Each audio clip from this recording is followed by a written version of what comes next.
Nintendo Entertainment System was released in 1985, and by the end of its life cycle, there were over 700 games released for the console. It was such a large library, quite a few games ended up fading into obscurity. So today, we're going to take a look at a few of those games and find out if they were hidden gems or if they just deserved to stay hidden.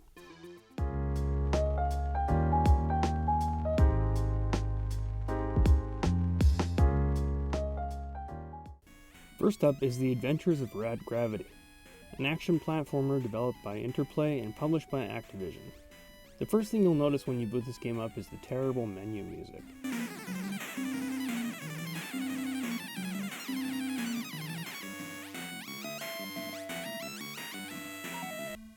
Right away I thought that Rad looks a lot like Bruce Campbell. IMDb says that he was modeled after Bruce, but it's unclear whether this was intentional or not. You start in your spaceship and at first can only travel to one planet. Once you arrive on the planet, Rad sort of controls like he's on ice. He'll keep running for a bit after you stop pressing the directional button. You're equipped with a small light lightsaber, but it has short range, so you have to get pretty close to enemies to be able to hit them. And with the slippery controls, you don't always stop walking before you touch them and take damage. So it's usually best to just crouch under their shots and let them come to you. As you progress, you'll find computers that give you teleportation coordinates for that area. These serve as the game's checkpoints, and when you die, you can teleport back to any computer you've gotten the coordinates from. I didn't get far in this game, as I just wasn't having fun with it, but I will say, it does have some pretty decent graphics for the time. The wonky controls and the repetitive music kept me from playing anymore though.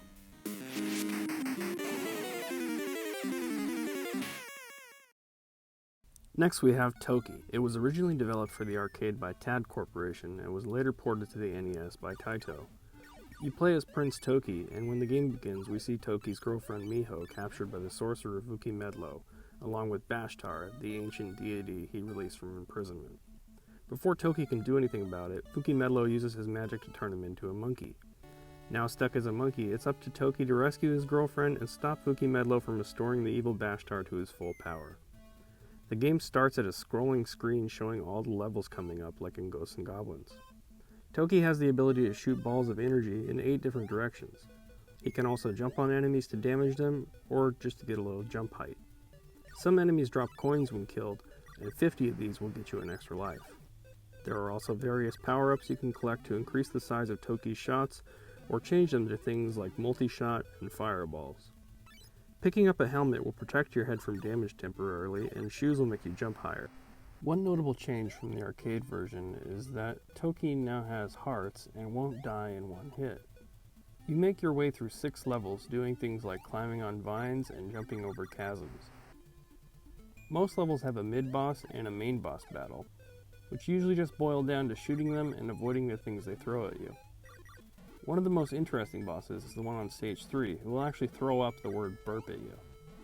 Toki might seem pretty basic compared to some other platformers, but it has a certain charm, and it's original enough to be worth the play.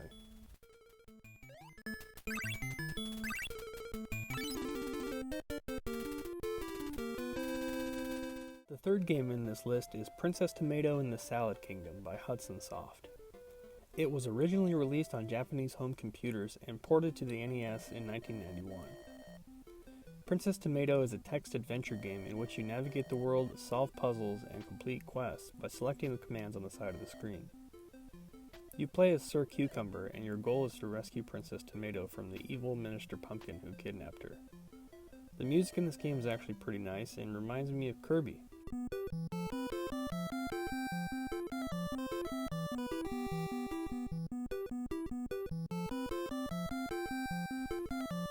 When you start, you'll find a thirsty persimmon baby.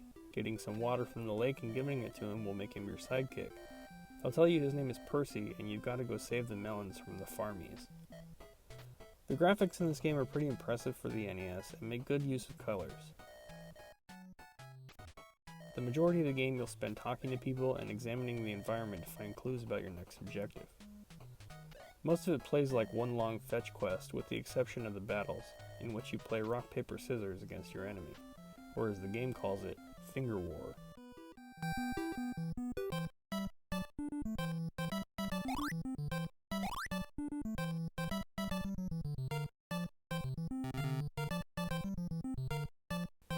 The game game is split up into 9 chapters, and after each one you'll get a password to return to where you were if you want to stop playing. Each chapter of the game isn't very long, and if you know what you're doing you can probably finish the game in about an hour. Overall, Princess Tomato is somewhat interesting and a unique little game, but I can't say I would play it again. Kiwi Craze is another arcade platformer developed by Taito and ported to the NES by Software Creations. Its name was originally the New Zealand story outside of North America. You play as a kiwi bird named Toki, and the goal is to get to the end of each level and rescue your fellow kiwi birds from the cages they're trapped in. You have to find your way through each stage while avoiding enemies and spikes.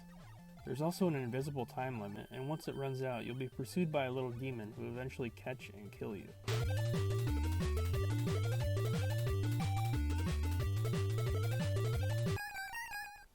Toki dies in one hit, but luckily just touching enemies won't hurt you. You won't take damage unless you get hit by one of their shots. Toki can run, jump, swim, and shoot, and if you hold up and tap the jump button, he'll flap his wings and descend slower, though I never really found this to be useful. You start off with an arrow shot, but can upgrade it to bombs, lasers, and fireballs. Toki can also ride flying vehicles like this cloud-type thing you can steal from enemies. Initially you have to hold the jump button to slowly fly up, but if you get the joystick power up, you can directly control them with the D-pad and move in any direction. As you can see here, the graphics took a pretty big downgrade from the arcade, leading most everything to be this gross shaded yellow. The game has 4 zones, each with 4 levels. The last level of each zone has a boss. On the first boss here, I couldn't figure out how to hurt him because my shots weren't doing anything, but it turns out you have to let him eat you and shoot him from the inside while not getting hit by his bodily fluids. Overall, Kiwi Craze isn't a bad game, this just obviously isn't the best version of it.